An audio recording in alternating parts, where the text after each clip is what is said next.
এই ভিডিওতে আমরা আয় ব্যয় সংক্রান্ত একটি সমস্যার সমাধান মিশ্রণের কনসেপ্ট ইউজ করে করব। এখানে বলা হয়েছে রামের খরচ ও সঞ্চয়ের অনুপাত 3:1। রামের আয় 20% বৃদ্ধি পেলে খরচ 12% বৃদ্ধি পায়।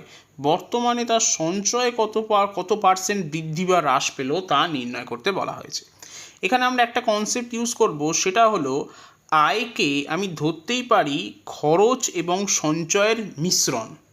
তাই আমি প্রথমেই লিখছি খরচকে, যা কিনা 12% বৃদ্ধি পেয়েছে, তাই আমি এখানে লিখছি 12। এবং আমি ধরে নিচ্ছি যে তার সঞ্চয় বর্তমানে পরিবর্তন হয়েছে x%, তাহলে আমি এখানে লিখছি x। হ্যাঁ, এখন x এর মান যদি পজিটিভ হয় তাহলে বলবো যে বৃদ্ধি পেয়েছে, এবং যদি মাইনাস হয় তাহলে বলবো হ্রাস পেয়েছে।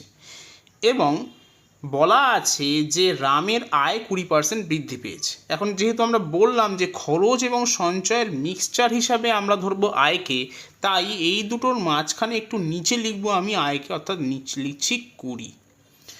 এরপর কনসেপ্টটা হলো প্রথমেই আমরা 20 থেকে 12 বিয়োগ করে লিখবো এক্সের তলায়, এবং যা কিনা 8। এবং এরপর আমরা x থেকে 20 বিয়োগ করে লিখব 12 ঠিক তলায়। এখন কনসেপ্টটা হলো বা ট্রিকটা হলো, যদি এটা খরচ হয় তাহলে এইটা হবে সঞ্চয়, অর্থাৎ x - 20 যদি খরচ হয় তাহলে সঞ্চয় হবে 8, এবং এর অনুপাত দেওয়া আছে 3:1। তার মানে এটা যদি 3 ভাগ হয় তাহলে এটা হবে 1 ভাগ। তাহলে আমি এখান থেকে বলতেই পারি যে x - 20 সমান 8×3=24। তার কারণ এটা 3 ভাগ হলে এটা 1 ভাগ, তাই এই 1 ভাগটাকে 3 ভাগ করতে গেলে 8কে আমার 3 দিয়ে গুণ করতে হবে। ওই জন্য আমি বলতেই পারি যে x - 20 = 24। তাহলে x এর মান হবে 20 + 24, তার মানে 44।